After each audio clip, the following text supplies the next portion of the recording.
എല്ലാ മാന്യ പ്രേക്ഷകർക്കും എൻ്റെ പുതിയ വീഡിയോയിലേക്ക് സ്വാഗതം.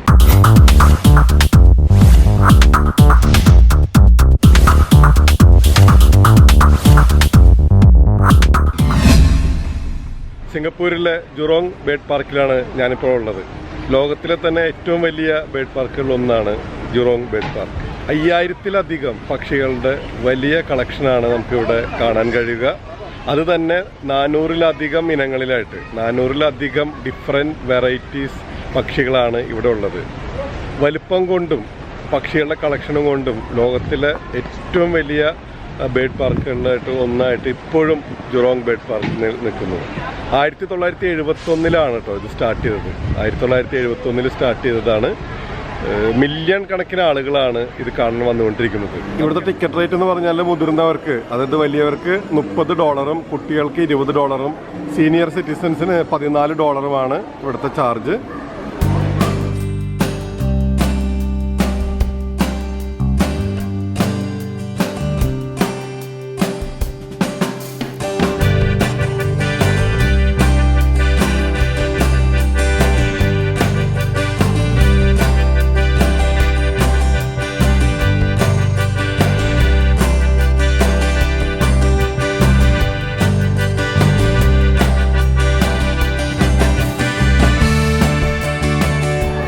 ജുറോങ് ബേർഡ് പാർക്കിൽ നമ്മൾ കയറി വരുമ്പോൾ തന്നെ കാണാൻ കഴിയുന്ന ആദ്യത്തെ ഒരു കാഴ്ച എന്ന് വെച്ചാൽ പെൻഗ്വിനുകളുടെ വലിയൊരു കളക്ഷനാണത്. പെൻഗ്വിൻ എന്ന് പറഞ്ഞാൽ നമുക്കറിയാം, മഞ്ഞ് മൂടിയ സ്ഥലങ്ങളിൽ മാത്രമാണ് പെൻഗ്വിനുകളെ കാണാൻ കഴിയുള്ളൂ. അവർക്ക് അവിടെ മാത്രമേ ജീവിക്കാൻ പറ്റുള്ളൂ. ഇവിടെ അത്തരത്തിലുള്ളൊരു ആവാസ വ്യവസ്ഥ ഒരു സിസ്റ്റം സെറ്റ് ചെയ്തിരിക്കുകയാണ്. അതുവഴി നമ്മളിപ്പോൾ നാട്ടിലൊക്കെ നമ്മൾ സ്നോ വേൾഡ് ഒക്കെ നമ്മൾ പോകാറുണ്ട് അല്ലെങ്കിൽ കണ്ടിട്ടുണ്ട്. അതുപോലത്തെ ഒരു സ്നോ സെറ്റിംഗ് ആണ് ഇവിടെ ചെയ്തിരിക്കുന്നത്. ആക്ച്വലി ഇവിടെ പാറക്കെട്ടുകളും താഴെ നല്ല പെൻഗ്വിനുകൾക്ക് നീന്തി തുടയ്ക്കാൻ നല്ല ജലാശയമൊക്കെ സെറ്റ് ചെയ്തിട്ടുണ്ട്. ഒപ്പം തന്നെ ഇവർ പെൻഗ്വിനുകൾ കാണുന്ന സ്ഥലങ്ങളിൽ ഐസ് മഴ അല്ലെങ്കിൽ ഐസ് പെയ്യുന്ന സ്ഥലങ്ങളിൽ മാത്രമാണ് പെൻഗ്വിനുകൾക്ക് ജീവിക്കാൻ പറ്റുള്ളൂ എന്നതിനാൽ തന്നെ ഇവിടെ ഐസിൻ്റെ കൂമ്പാരമാണ് ഈ കാണുന്നത്. ഇതിങ്ങനെ ഐസിൻ്റെ ഒരു ഫ്ലോ ഒരു മെഷീനിലൂടെ ഐസ്, അതായത് സ്നോ പെയ്തുകൊണ്ടിരിക്കുന്ന ഒരു കാഴ്ച കൂടി നമുക്കിവിടെ കാണാൻ പറ്റും. അപ്പോൾ പെൻഗ്വിനുകളെല്ലാം തന്നെ ഐസ് വീഴുന്ന സ്ഥലങ്ങളിൽ വരെയും അതിന് മുകളിൽ നിൽക്കുകയും അതിനടുത്തായിട്ടാണ് എല്ലാവരും അധികം പേരും സ്പെൻഡ് ചെയ്യുന്ന കാഴ്ചകൾ കാണാൻ കഴിയുന്നത്. അതുപോലെ തന്നെ ചെറുതും വലുതുമായിട്ടുള്ള ഒരുപാട് പെൻഗ്വിനുകളെ കാണാൻ പറ്റും. അപ്പോൾ നമുക്ക് സിംഗപ്പൂർ യാത്രയിൽ നമ്മൾ ഈ അന്റാർട്ടിക്ക പോലെയുള്ള സ്ഥലങ്ങളിൽ കണ്ടുവരുന്ന അല്ലെങ്കിൽ അത്ര മഞ്ഞ് മൂടിയ സ്ഥലങ്ങളിൽ മാത്രം കാണാവുന്ന അപൂർവങ്ങളായിട്ടുള്ള, കാരണം നമ്മൾ കേരളത്തിൽ നിൽക്കുമ്പോൾ കേരളീയർക്ക് അല്ലെങ്കിൽ ഒരു പെൻഗ്വിനെ കൊണ്ടുവന്ന് വളർത്തുക അതൊക്കെ അസാധ്യം തന്നെയാണ്. കാരണം നമ്മുടെ ക്ലൈമറ്റ് അതിനെ അനുവദിക്കില്ല. ആ ഘട്ടത്തിൽ സിംഗപ്പൂർ വരുന്നവർക്ക് കൺകുളിർക്ക് കാണാൻ അല്ലെങ്കിൽ കണ്ട് മനസ്സിലാക്കാൻ പെൻഗ്വിനുകളുടെ ഓരോ മൂവ്മെൻറ്റ്സും ഭംഗിയും എല്ലാം തന്നെ മനസ്സിലാക്കാൻ കിട്ടുന്ന ഒരു അപൂർവ അവസരമാണത്.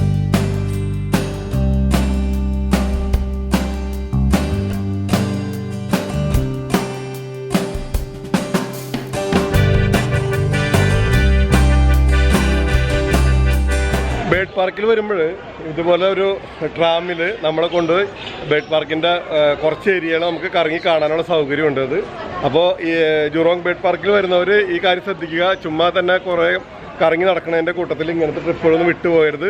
കൊച്ചു ഷോകളും ഇതുപോലെ പോകാനുള്ള സൗകര്യങ്ങളൊക്കെ ഉണ്ട്. അതായത് നൈറ്റ് സഫാരി എല്ലാം കൊണ്ടുപോകുന്ന പോലെ തന്നെ ഇതുപോലെ ട്രാമുകളിൽ നമുക്ക് ഇതിൻ്റെ മെയിൻ ഏരിയകളിലൊക്കെ നമുക്ക് കറങ്ങി കാണാൻ പറ്റും. അത്തരം നല്ല സൗകര്യങ്ങളാണ് ഇവിടുത്തെ ഗവൺമെൻറ് ഒരുക്കിയിരിക്കുന്നത്. അപ്പോൾ മെയിനായിട്ട് നമ്മളിത് യൂസ് ചെയ്യുന്നത് നടക്കാനൊക്കെ ബുദ്ധിമുട്ടുള്ളവർ, കുട്ടികളൊക്കെ ആയിട്ട് വരുന്നവർ, അപ്പോൾ അവരൊക്കെ എടുത്തുകൊണ്ടും കൊണ്ടൊക്കെ അധികം ദൂരം നടക്കൽ ബുദ്ധിമുട്ടുള്ള കാര്യമായിരിക്കും.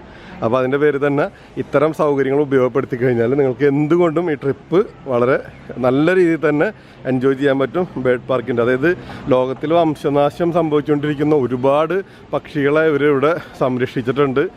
അതിൻ്റേതായിട്ടുള്ള ആ ജീവിത സാഹചര്യങ്ങൾ അത് എല്ലാം തന്നെ ഒരുക്കി കൊടുത്ത് വളരെ നല്ല രീതിയിൽ ആ വംശം നശിച്ചു പോകാത്ത രീതിയിൽ ഇവർ മെയിൻറ്റെയിൻ ചെയ്യുന്നതുള്ളത് വളരെ പ്രശംസനീയമായിട്ടൊരു കാര്യമാണിത്.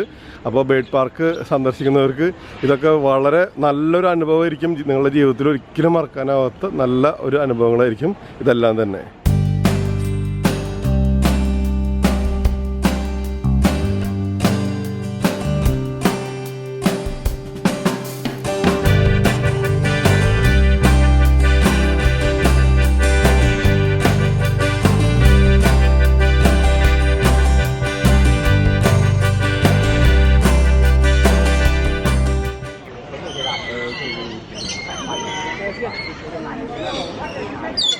ഓരോ പക്ഷികൾക്കും പ്രത്യേകം അതായത് ഒരു പക്ഷിക്കല്ല, ഓരോ വിഭാഗം പക്ഷികൾക്കുമായിട്ട് പ്രത്യേകം കൂടുകൾ.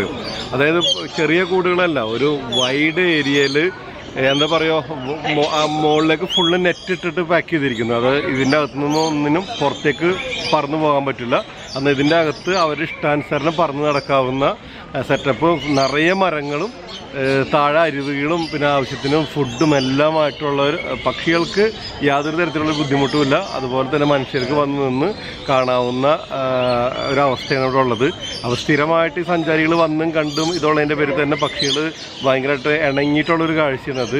സഞ്ചാരികളുടെ കയ്യിലും തലയിലും ഒക്കെ വന്നിരിക്കുകയും കയ്യിൽ നിന്ന് ഭക്ഷണമൊക്കെ മേടിച്ച് കഴിക്കുന്നൊക്കെ കാഴ്ച കാണാൻ പറ്റുന്നത്.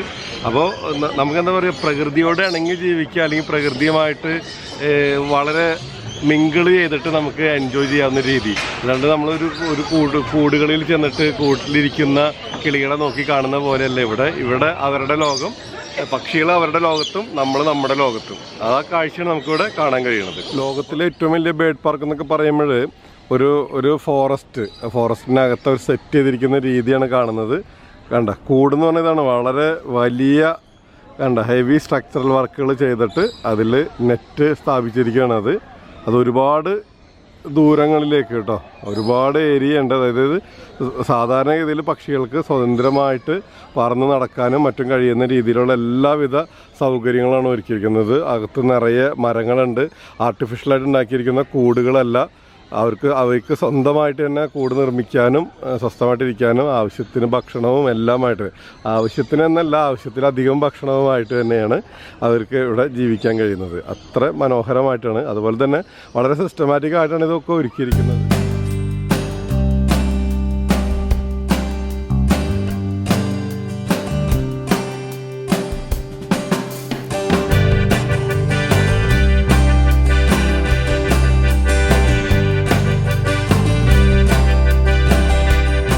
പാർക്കിലെ മറ്റ് കൗതുകകരമായിട്ടുള്ളൊരു കാഴ്ച എന്താണെന്ന് വെച്ച് കഴിഞ്ഞാൽ, ഇപ്പോൾ കുട്ടികൾക്കൊക്കെ ഒരുപാട് കാര്യങ്ങളൊക്കെ പഠിക്കാനും മറ്റുള്ളതാണല്ലോ.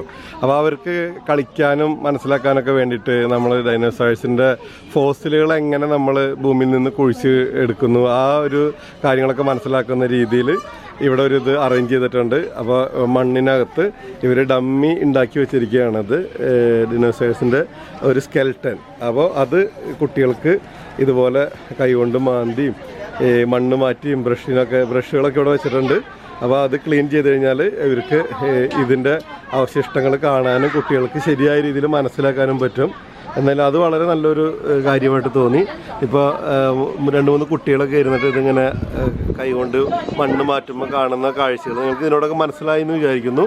അപ്പോൾ നല്ലൊരു എക്സ്പീരിയൻസ് ആണ്. ഒരു പക്ഷേ നമ്മളുടെയൊക്കെ കുട്ടികൾക്കൊക്കെ നമ്മുടെ നാട്ടിലും ഏതിലൊക്കെ പാർക്കുകളിൽ ഇങ്ങനത്തെ രീതിയിൽ സൗകര്യങ്ങൾ ചെയ്യുകയാണെങ്കിൽ കുട്ടികൾക്ക് ജീവിതത്തിൽ ഒരിക്കലും അവർ മറക്കാത്ത വിധം അവരുടെ മനസ്സിൽ ഇത്തരം കാര്യങ്ങൾ പതിഞ്ഞു കിടക്കാനൊക്കെ ഉപകരിക്കുമെന്ന് തോന്നുന്നു. കാരണം ആ ഒരു രീതിയിലാണ് ഇവരത് സെറ്റ് ചെയ്തിരിക്കുന്നത് തന്നെ.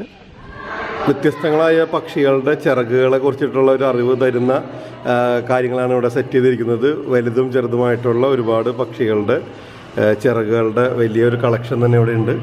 അപ്പോൾ ആ പക്ഷികളെയും അവർ പ്രദർശിപ്പിച്ചിട്ടുണ്ട്. അപ്പോൾ ഇത്തരം കാര്യങ്ങൾ, അതായത് ഓരോ ചിറകുകളുടെ ഭംഗിയിലുള്ള വ്യത്യാസം, വലിപ്പ വ്യത്യാസം, അങ്ങനെ ഓരോ കാര്യങ്ങൾ നമുക്ക് മനസ്സിലാവുന്ന രീതിയിലാണ് ഇവരത് ഒരുക്കിയിട്ടുള്ളത്. അപ്പോൾ പക്ഷികളെ കുറിച്ച് പഠിക്കുന്നവർക്കും ഇതിനകത്ത് കൗതുകമുള്ളവർക്കൊക്കെ ഒരു നല്ല ഒരു അനുഭവമായിരിക്കും ഇവിടെ വരുന്നതിലൂടെ നിങ്ങൾക്ക് ലഭിക്കുക. വ്യത്യസ്തങ്ങളായിട്ടുള്ള പക്ഷികളുടെ തലയോട്ടികളാണ് വെച്ചിരിക്കുന്നത്. തലയോട്ടി എന്ന് പറഞ്ഞാൽ നമുക്ക് കൃത്യമായിട്ടത് മനസ്സിലാക്കാൻ പറ്റും. അതിനെ ഓരോന്നിനെ കുറിച്ചിട്ട് വിശദമായിട്ട് അവർ കൊടുത്തിട്ടുണ്ട്. അപ്പോൾ നമുക്കിപ്പോൾ ഒരുപാട് വർണ്ണനകൾ വന്നു കഴിഞ്ഞാൽ, വിശദാംശങ്ങൾ വന്നു കഴിഞ്ഞാൽ ഒരു പക്ഷേ വീഡിയോ നിങ്ങൾക്ക് ബോറായിട്ട് തോന്നും. പക്ഷേ നിങ്ങൾക്കത് മനസ്സിലാവാൻ വേണ്ടിയിട്ട് ഏതാനും കാഴ്ചകൾ കണ്ടുപോകുന്നു. പലതരത്തിലുള്ള ഇതിൻ്റെ എല്ലാ ബേഡ്സിൻ്റെയും പേരുകൾ ഇവിടെ കൊടുത്തിട്ടുണ്ട്. അതുപോലെ തന്നെ അതിൻ്റെ കൊക്കുകൾ, അതായത് തലയോട്ടി, അതായത് കൊക്ക് അടക്കമുള്ള ആ ഭാഗമാണ് വളരെ ഭംഗിയായിട്ട് അവർ പ്രദർശിപ്പിച്ചിരിക്കുന്നത്. അതുപോലെ ഇവിടെ വളരെ വലിയൊരു പോത്തിൻ്റെ ഒരു തലയോട്ട്, കാട്ടുപോത്താണ് എന്താണെന്ന് അറിയില്ല, പ്രദർശിപ്പിച്ചിട്ടുണ്ട്. അതുപോലെ കുറേ ഷഡ്പദങ്ങളെ അവർ സ്റ്റഫ് ചെയ്ത് വെച്ചിട്ടുണ്ട്. ഇതെല്ലാനും ഇത് ഒരുപക്ഷെ പഠിക്കുന്നവർക്ക് ഇതുമായിട്ട് ബന്ധപ്പെട്ട് പഠിക്കുന്നവരാണെങ്കിൽ കുറേയും കൂടിയും അവർക്ക് വളരെ യൂസ്ഫുള്ളായിരിക്കും ഇത്തരം കാര്യങ്ങൾ എന്നുള്ള കാര്യത്തിൽ യാതൊരു തർക്കവുമില്ല. ഒരു കോഴിമുട്ട വിരിയുന്ന രീതി അവരുടെ കൃത്യമായിട്ട് പ്രദർശിപ്പിച്ചിട്ടുണ്ട്. ഓരോ ഘട്ടമായിട്ട് കോഴിമുട്ട പൊട്ടുന്നതും അതിൽ നിന്ന് കുഞ്ഞ് വെളിയിലേക്ക് വരുന്ന രീതിയാണ് നമുക്ക് കാണാൻ കഴിയുന്നത്.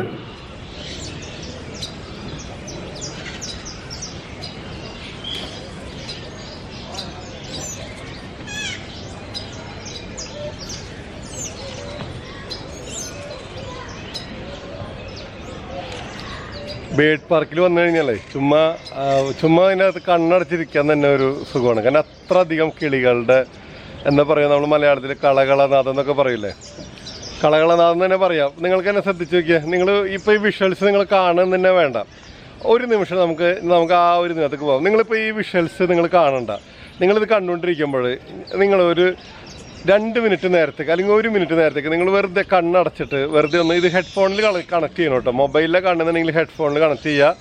നിങ്ങൾ ഹോം തിയേറ്ററിൽ അങ്ങനെയൊക്കെ കണക്ട് ചെയ്തിട്ടുണ്ടെങ്കിൽ ഇത്തിരി വോളിയം കൂട്ടി വെക്കാം. എന്നിട്ട് നിങ്ങളൊന്ന് കണ്ണടയ്ക്കാം. ഒന്ന് കണ്ണടച്ചിട്ട് അടുത്ത 1 മിനിറ്റ് നമുക്ക് കണ്ണടച്ചിട്ട് ഈ കിളികളുടെ ഈ ശബ്ദം മാത്രം ഒന്ന് കേൾക്കാൻ ശ്രമിച്ചു നോക്കിയേ. നിങ്ങളൊരു കാടിനകത്ത് ഇരിക്കുന്നു, കാടിനകത്ത് ഒരു മരത്തണലിൽ നിങ്ങൾ ഇരിക്കുന്നതായിട്ടൊന്ന് സങ്കല്പിക്കുക. എന്നിട്ട് നിങ്ങൾ അടുത്ത 1 മിനിറ്റ് ഒന്ന് കണ്ണടച്ചിരുന്ന് നോക്കിയേ. എത്ര മനോഹരമാണെന്നറിയോ നമുക്കത്. ദൈവം നമുക്ക് തന്ന വലിയൊരു ഇതാണ്. നമുക്ക് കാണാനും കേൾക്കാനും നമുക്ക് ഓരോരുത്തർക്കും ആ ഒരു കഴിവില്ലാത്ത എത്രമാത്രം ജനങ്ങളാണ് ലോകത്തുള്ളത്.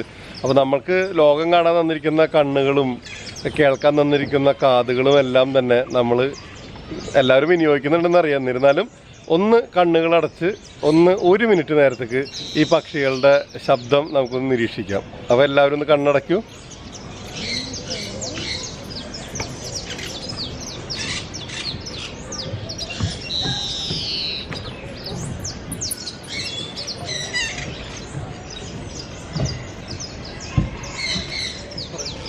പ്രകൃതിയുടെ ശബ്ദം, കിളികളുടെ ശബ്ദം എല്ലാവരും നമുക്ക് ചുറ്റുമുള്ളതൊക്കെ ഒന്ന് മനസ്സിലാക്കുക. ഇതിപ്പോൾ ഞാൻ പറയുമ്പോൾ എത്രമാത്രം എൻ്റെ ഈ കൊച്ചു ക്യാമറയിൽ കയറിയിട്ടുണ്ടെന്ന് എനിക്കറിയില്ല. പക്ഷേ നമുക്ക് ഒന്ന് എത്രമാത്രം കിട്ടുന്നുണ്ടെന്ന് നോക്കാം. മനസ്സിൽ തോന്നിയൊരു കാര്യം പറഞ്ഞെന്നുള്ളൂ. ബേഡ് പാർക്കിൽ കണ്ടമാനം നടക്കാനുണ്ട് കേട്ടോ. അപ്പോൾ നമ്മുടെ ട്രാം സർവീസ് ഉണ്ട്. അപ്പോൾ ഞാൻ ട്രാമിൽ കയറി കുറച്ച് ദൂരം പോയിട്ട് പിന്നെ അവിടെ ഇറങ്ങി എന്നിട്ട് ബാക്കി നടന്ന കാഴ്ചകൾ കാണുകയാണത്.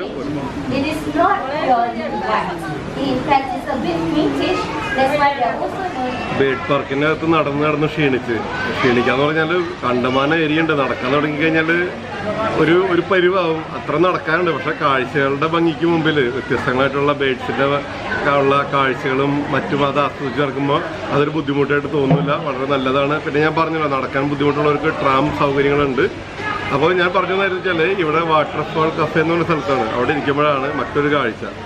ഇതൊരു പില്ലറൊന്നല്ല കേട്ടോ, ജ്യൂസാണ്. അതായത് നമ്മളുടെ പേരക്ക ജ്യൂസ്. അപ്പോൾ ഇവിടെ വന്നു കഴിഞ്ഞാൽ ഇവിടുത്തെ ആ സ്റ്റൈലിൽ ഇപ്പോൾ ബേഡ്സിൻ്റെ ഇതതിൻ്റെ പേര് തന്നെ ആ സ്റ്റൈൽ നിങ്ങൾക്ക് കാണാൻ പറ്റും. ഷോകളിലൊക്കെ ആ ബേഡിൻ്റേതായിട്ടുള്ള രൂപമൊക്കെ ഉണ്ട് ഇവിടെ കൊടുത്തിട്ടുണ്ട്. അപ്പോൾ വലിയൊരു ടവറാണ്. അപ്പോൾ ഇത്രയും വലിയ ജ്യൂസ് നിങ്ങൾ കുടിച്ചിട്ടുണ്ട്. ബേഡ് പാർക്കിലെ മറ്റൊരു കൗതുകം എന്ന് പറയുന്നത് വേൾഡിലെ റയറസ്റ്റ് ആയിട്ടുള്ള ബ്ലൂ മക്കാവൂസിനെ കാണാമെന്നുള്ളതാണത്. അപ്പോൾ നമുക്ക് ബ്ലൂ മക്കാവൂസിനെ പോയിട്ട് നേരിൽ കാണാം. ഇതാണ് വേൾഡിലെ വളരെ റയറായിട്ടുള്ള ബ്ലൂ മക്കാവൂ എന്ന് പറയുന്ന പക്ഷി. വളരെ ബ്യൂട്ടിഫുള്ളാണ്. നിങ്ങൾക്കതിനെ കാണാം. നല്ല ബ്ലൂ കളറ്, കൊക്കും അതുപോലെ കണ്ണൊക്കെ വരച്ച് വെച്ച പോലെ യെല്ലോ കളറിൽ ഒരു ബ്രഷിൽ വരച്ച പോലെ നമുക്ക് ഫീൽ ചെയ്യും. അത്ര മനോഹരമാണ് കാണാനായിട്ട്. നിങ്ങൾ കാണുന്നത് റിയൽ ആയിട്ടുള്ള മക്കാവൂസിനെയാണ് കേട്ടോ. ഒരു ബ്രഷ് കൊണ്ട് വരച്ച ഫീലാണ് കിട്ടുന്നത്.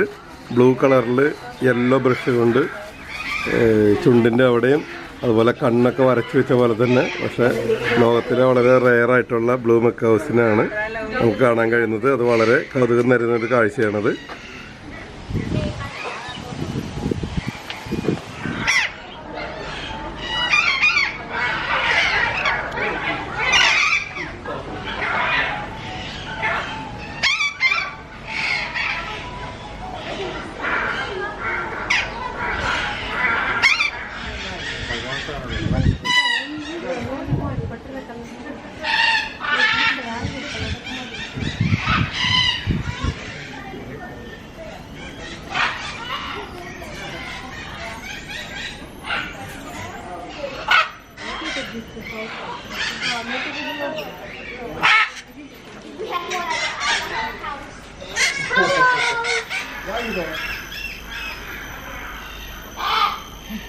ബേഡ് പാർക്കിനകത്ത് ട്രാമുകൾക്ക് നിർത്താൻ പ്രത്യേകം സ്റ്റേഷനുകളുണ്ട്. വഴിയിലൊന്നും വെച്ച് ആരും കൈ കാണിച്ചാൽ നിർത്തുന്നൊന്നുമില്ല. അപ്പോൾ ഓരോ ഇമ്പോർട്ടൻ്റ് ആയിട്ടുള്ള സ്ഥലങ്ങളിൽ കൊണ്ടുവന്ന് നിർത്തി കഴിഞ്ഞാൽ നമുക്ക് പോയി കാഴ്ചകളൊക്കെ കണ്ടിട്ട് വരാം. കണ്ടിട്ട് വന്നിട്ട് നമുക്കിവിടെ വെയിറ്റ് ചെയ്തിരുന്നു കഴിഞ്ഞാൽ അടുത്ത വണ്ടികൾ വന്നുകൊണ്ടിരിക്കും. ഒരു നിശ്ചിത ടൈം ഇടവിട്ടിട്ട് വണ്ടികൾ വന്നുകൊണ്ടിരിക്കും. അല്ലാതെ തന്നെ നമ്മൾ ട്രാമിൽ തന്നെ ഇരുന്നിട്ട് എല്ലാ സ്ഥലങ്ങളും കാണുക എന്നുള്ളത് പോസിബിൾ അല്ല. കാരണം പല സ്ഥലങ്ങളിൽ നമ്മൾ ഇറങ്ങി ചെന്ന് നിന്ന് കാഴ്ചകൾ കാണേണ്ടതുണ്ട്. ഒരു ട്രാം വന്നുകൊണ്ടിരിക്കുന്നു. അപ്പോൾ ഈ ട്രാമിൽ കയറിയിട്ട് നമുക്കിനി അടുത്ത സ്ഥലത്തേക്ക് പോകാം.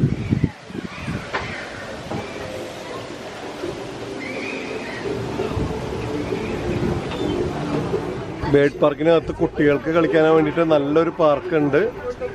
ഒരുപാട് ആക്ടിവിറ്റീസൊക്കെ ആയിട്ട് കുട്ടികൾക്ക് ശരിക്കും എൻജോയ് ചെയ്യാൻ പറ്റുന്ന രീതിയിലുള്ള നല്ലൊരു പാർക്ക് ഇവിടെ ഒരുക്കിയിട്ടുണ്ട്. അപ്പോൾ കുട്ടികളുമായിട്ട് വരുന്നവർക്ക് കുട്ടികൾക്ക് ഇനിയിപ്പോൾ ഒത്തിരി പക്ഷികളെ കണ്ട് ബോറടിച്ച് അല്ലെങ്കിൽ എവിടെയെങ്കിലും റെസ്റ്റ് എടുക്കണം എന്നൊക്കെ ഉണ്ടെങ്കിൽ ഈ പാർക്കിൻ്റെ സൗകര്യങ്ങൾ നമുക്ക് ഉപയോഗപ്പെടുത്താം. നല്ലൊരു പാർക്കാണ്. ഒരുപാട് കൊച്ചു റൈഡുകൾ കൊച്ചു കാര്യങ്ങളൊക്കെ ഉണ്ട്. അപ്പോൾ അതും മാക്സിമം എൻജോയ് ചെയ്യാവുന്നതാണ് ഇവിടെ സന്ദർശിക്കുന്നവർക്ക്. ബേഡ് പാർക്കിലെ കാഴ്ചകൾ കണ്ട് നമ്മളങ്ങനെ കറങ്ങി ഫിനിഷിംഗ് പോയിന്റിൽ എത്തിയിരിക്കുന്നു. ട്രാം എവിടെ നിന്നാണോ സ്റ്റാർട്ട് ചെയ്തത് അവിടെ തന്നെ നമ്മൾ എത്തിക്കഴിഞ്ഞു. അപ്പോൾ ഇവിടെ നിന്നുള്ള കാഴ്ചകൾ നമ്മൾ കാണുന്നത്. ബേഡ് പാർക്കിൽ വരുമ്പോൾ ഒരുപാട് പ്രോഗ്രാംസ് ഉണ്ട്. നിങ്ങൾ ഇവിടെ വരുമ്പോൾ തന്നെ പ്രത്യേകം ശ്രദ്ധിക്കേണ്ടതായിട്ടുള്ളൊരു കാര്യം എന്താണെന്ന് വെച്ചാൽ ബേഡ് പാർക്കിൽ വരുമ്പോൾ തന്നെ എൻട്രൻസ് ടിക്കറ്റിനോടൊപ്പം തന്നെ ഇവിടുത്തെ ഒരു ബ്രോഷർ, ദാറ്റ് മീൻസ് ഇവിടുത്തെ പ്രോഗ്രാം ചാർട്ട് നമുക്ക് കിട്ടും. രാവിലെ 10:30 മുതൽ വൈകിട്ട് ഒരു 4:30 വരെ 3:30-4:30 വരെയുള്ള പല പ്രോഗ്രാംസ് ഉണ്ട്. അപ്പോൾ ആ പ്രോഗ്രാംസുകളെല്ലാം തന്നെ നമ്മൾ ഓരോരുത്തർക്ക് പല ടേസ്റ്റ് ആയിരിക്കും. അപ്പോൾ അതനുസരിച്ചിട്ട് കാണാം. ഇപ്പോൾ ബ്രോഷർ എന്ന് പറയുന്നത് ഈ രീതിയിലുള്ള പേപ്പറാണ് നമുക്ക് കിട്ടുന്നത്. ഇതിനകത്ത് എല്ലാ ബേഡ് പാർക്കിനെ കുറിച്ചിട്ടുള്ള റൂട്ട് മാപ്പും അങ്ങനെയുള്ള എല്ലാ കാര്യങ്ങളും ഇതിനകത്ത് മെൻഷൻ ചെയ്തിട്ടുണ്ട്, നിങ്ങൾക്ക് കാണാൻ പറ്റും. അതുപോലെ തന്നെ ഫീഡിങ് പ്രോഗ്രാംസ് എല്ലാം തന്നെ നിങ്ങൾക്ക് ഇവിടെ ഇതിൽ കാണാം. ഇത് ക്ലിയർ ആവണമെന്നില്ല, നിങ്ങൾ വരുന്ന സമയത്ത് നിങ്ങൾക്ക് മനസ്സിലാവാൻ വേണ്ടിയിട്ടാണത്. ഇതിനകത്ത് ഫീഡിങ് പ്രോഗ്രാംസ് ഉണ്ട്. രാവിലെ 10:30 പെൻഗിൻ എൻകൗണ്ടർ എന്ന് പറഞ്ഞിട്ട് തുടങ്ങിക്കഴിഞ്ഞാൽ 3:30 പെൻഗിൻ എൻകൗണ്ടർ, അങ്ങനെ ഫീഡിങ് പ്രോഗ്രാംസ് ഉണ്ട്. അതുപോലെ ഇതിൻ്റെ പല ഭാഗങ്ങളിൽ പലതരത്തിലുള്ള പല പ്രോഗ്രാംസ് ഉണ്ട്. പലതരത്തിലുള്ള ഷോപ്പുകളുണ്ട്. ഇതൊക്കെ നിങ്ങൾ മിസ് ചെയ്യാതിരിക്കുക. അതുപോലെ തന്നെ പലതരത്തിലുള്ള ഷോപ്സ് ഉണ്ട്. ഷോപ്പിംഗ് ചെയ്യണമെന്നല്ല പറയുന്നത്, പക്ഷേ പല വെറൈറ്റി ഐറ്റംസ് കാണാനുണ്ടായിരിക്കും. അപ്പോൾ അങ്ങനെയുള്ള എല്ലാ സൗകര്യങ്ങളും ഉപയോഗപ്പെടുത്തുക. ബേഡ് പാർക്കിൽ വന്ന് കഴിഞ്ഞിട്ട് ഭയങ്കര വൈഡായിട്ടുള്ളൊരു ഏരിയ ആണത്. അത്യാവശ്യം ഹ്യൂമിഡിറ്റിയും ഇതൊക്കെ ഉണ്ട്. ഞാൻ വേർക്കണുണ്ടല്ലോ, ഓൾമോസ്റ്റ് ഞാൻ വേർക്കണ കൂട്ടത്തിൽ തന്നെയാണ്. പക്ഷെ എന്നിരുന്നാലും വരുന്ന നന്നായിട്ട് വെള്ളം കുടിക്കുക, നടന്ന് കറങ്ങി കാണൽ ഈ പെടുന്ന വീക്കായിട്ട് തോന്നും. ട്രാം സൗകര്യങ്ങൾ ഉപയോഗപ്പെടുത്തുക. മാക്സിമം സ്ഥലങ്ങൾ കറങ്ങി കാണാൻ, ബാക്കി ട്രാമിൽ കയറിയിട്ട് അടുത്ത ഡെസ്റ്റിനേഷന് വരാം. അങ്ങനെ അപ്പോൾ നടക്കാൻ വയ്യാത്തവർക്കും ബേഡ് പാർക്ക് ഒരു ബുദ്ധിമുട്ടായിട്ടുള്ളൊരു കേസല്ല എന്നുള്ളത് മനസ്സിലാക്കുക. ലോകത്തിലെ തന്നെ ഏറ്റവും വലിയ ബേഡ് പാർക്കുകൾ ഒന്നായിട്ടുള്ള ഈ ജുറോങ് ബേഡ് പാർക്ക് നിങ്ങൾ വരിക, കാണുക, എൻജോയ് ചെയ്യുക. ഒരു കാരണവശാലും മിസ് ചെയ്യരുത്. സിംഗപ്പൂർ സന്ദർശിക്കുന്നവർ ഒരു കാരണവശാലും മിസ് ചെയ്യരുത്. ഇതുപോലെ തന്നെയുള്ള നമുക്ക് തായ്ലൻഡിലെ സഫാരി വേൾഡ് നല്ലൊരു എക്സ്പീരിയൻസ് ആണ്. പക്ഷേ ഇത് ബേഡ് പാർക്ക്, സഫാരി വേൾഡിൽ ഒരുപാട് അനിമൽസ് ഉണ്ട്. ഇത് ബേഡ്സിന് വേണ്ടി മാത്രമായിട്ടുള്ളതാണിത്. ഏതാണ്ട് ഒരു 3.5 മണിക്കൂറോളമായിട്ട് ഈ ബേഡ് പാർക്കിൻ്റെ അകത്ത് തന്നെ ഇങ്ങനെ കറങ്ങി നടക്കുകയാണ്. ഒരുപാട് സംഭവങ്ങൾ ഇനിയും കണ്ടു കഴിഞ്ഞിട്ടില്ല. നല്ല ബേഡ് ഷോ ഒക്കെ ഉണ്ട്. നമ്മൾ തായ്ലൻഡിലെ സഫാരി വേൾഡിൽ ഒരുപാട് പ്രാവശ്യം ബേഡ് ഷോ കാണുകയും അതൊക്കെ നിങ്ങളുടെ മുമ്പിൽ എത്തിക്കുകയും ചെയ്തിരിക്കുന്നതിൻ്റെ പേരിൽ തന്നെ ഇവിടുത്തെ ബേഡ് ഷോ ഞാൻ കവർ ചെയ്തിട്ടില്ല. ബേഡ് ഷോസ് ഉണ്ട്. അതുപോലെ തന്നെ ഒരുപാട് അനിമൽസിന് മീൻസ് ബേഡ്സിനൊന്നും ഞാൻ ഇപ്പോഴും കവർ ചെയ്തിട്ടില്ല. കാരണം അതൊക്കെ എടുത്ത് വരുമ്പോൾ എല്ലാ കാര്യങ്ങളും എടുത്ത് അതിനെക്കുറിച്ച് വിശദമായിട്ട് സംസാരിച്ചൊക്കെ വരുമ്പോൾ തന്നെ അപ്രോക്സിമേറ്റ് നമുക്കൊരു ഒരാഴ്ച 2 മണിക്കൂർ വെച്ചിട്ടുള്ള വീഡിയോസ് ഇടാൻ തന്നെ ഉണ്ടാവും. അപ്പോൾ താല്പര്യമുള്ളവർ ഈ വീഡിയോസ് കണ്ടിട്ട് ഈ ജുറോങ് ബേഡ് പാർക്ക് കാണണമെന്ന് ആഗ്രഹമുള്ളവർ തീർച്ചയായിട്ടും സിംഗപ്പൂർ വരിക, കാണുക. ബേഡ് ഷോ കാണാൻ മാത്രമാണെങ്കിൽ നമുക്ക് തായ്ലൻഡിൽ സഫാരി വേൾഡിലുണ്ട്. അപ്പോൾ തായ്ലൻഡ്, മലേഷ്യ, സിംഗപ്പൂർ, മാലി, ബാലി, കംബോഡിയ, വിയറ്റ്നാം തുടങ്ങിയുള്ള ഏത് രാജ്യങ്ങളിലേക്കുള്ള യാത്രക്കും നിങ്ങൾക്ക് എന്നെ കോൺടാക്ട് ചെയ്യാം. നല്ല അടിപൊളി യാത്രകൾ ഞാൻ നിങ്ങൾക്ക് വേണ്ടി അറേഞ്ച് ചെയ്ത് തരുന്നതായിരിക്കും. അതുപോലെ തന്നെ ഇന്ത്യക്കകത്തുള്ള എന്ത് യാത്രകൾക്കും നിങ്ങൾക്ക് ഞാനുമായിട്ടോ എൻ്റെ സ്ഥാപനമായ റോയൽ സ്കൈ ഹോളിഡേയ്സുമായിട്ട് നിങ്ങൾക്ക് ബന്ധപ്പെടാം. അതുപോലെ തന്നെ സിംഗപ്പൂർ യാത്ര നമുക്ക് 40,000 രൂപ മുതൽ സിംഗപ്പൂർ യാത്രകൾ നമുക്ക് ചെയ്യാൻ പറ്റും. വളരെ മനോഹരമായിട്ട് നിങ്ങളുടെ ബഡ്ജറ്റ് അനുസരിച്ചിട്ട് നമുക്ക് അടിപൊളി യാത്രകൾ അറേഞ്ച് ചെയ്യാം. അപ്പോൾ ഈ വീഡിയോ നിങ്ങൾക്ക് എല്ലാവർക്കും ഇഷ്ടമായി എന്ന് തന്നെ ഞാൻ വിചാരിക്കുന്നു. ഇനിയും എൻ്റെ ചാനൽ സബ്സ്ക്രൈബ് ചെയ്യാത്തവർ ചാനൽ സബ്സ്ക്രൈബ് ചെയ്യുക, പേജ് ലൈക്ക് ചെയ്യുക, വീഡിയോസ് നിങ്ങളുടെ സുഹൃത്തുക്കളുമായിട്ട് ഷെയർ ചെയ്യുക. കൂടുതൽ യാത്രാ വിശേഷങ്ങൾ, ഭക്ഷണ വിശേഷങ്ങൾ, യാത്രയ്ക്ക് വേണ്ട ടിപ്സ് അങ്ങനെ തുടങ്ങിയിട്ടുള്ള ഒരുപാട് പുതുമകളുള്ള കാഴ്ചകളുമായിട്ട് എൻ്റെ വീഡിയോസ് ഇനിയും നിങ്ങളുടെ മുമ്പിൽ എത്തും. അതുവരെ എല്ലാവർക്കും ബൈ. ഇതുവരെ എൻ്റെ യൂട്യൂബ് ചാനൽ സബ്സ്ക്രൈബ് ചെയ്തിട്ടില്ലെങ്കിൽ യൂട്യൂബിൽ ഹാരിസ് അമീർ അലി എന്ന് ടൈപ്പ് ചെയ്യുക. അതിനുശേഷം എൻ്റെ യൂട്യൂബ് ചാനലിൽ സബ്സ്ക്രൈബ് ബട്ടൺ പ്രസ് ചെയ്യുക. അതിനോടൊപ്പമുള്ള ബെൽ ബട്ടൺ എനേബിൾ ചെയ്യുകയാണെങ്കിൽ ഞാൻ പോസ്റ്റ് ചെയ്യുന്ന വീഡിയോകളുടെ നോട്ടിഫിക്കേഷൻ അപ്പോൾ തന്നെ നിങ്ങൾക്ക് ലഭിക്കുന്നതായിരിക്കും. നിങ്ങൾ ഇതുവരെ എൻ്റെ ഫേസ്ബുക്ക് പേജ് ലൈക്ക് ചെയ്തിട്ടില്ലെങ്കിൽ ഫേസ്ബുക്കിൽ ഹാരിസ് അമീർ അലി എന്ന് ടൈപ്പ് ചെയ്യുക. അതിനുശേഷം ഹാരിസ് അമീർ അലി എന്ന പേജിൽ വന്ന് ലൈക്ക് ബട്ടൺ പ്രസ് ചെയ്യുക. അതിന് താഴെയുള്ള 3 ഡോട്ടിൽ പ്രസ് ചെയ്താൽ ഫോളോയിങ് ബട്ടൺ ലഭ്യമാണ്. അതിൽ പ്രസ് ചെയ്ത് സി ഫസ്റ്റ് നിങ്ങൾ സെലക്ട് ചെയ്യുക. അപ്പോൾ ഞാൻ പോസ്റ്റ് ചെയ്യുന്ന വീഡിയോകൾ അപ്പോൾ തന്നെ നിങ്ങൾക്ക് ലഭിക്കുന്നതാണ്.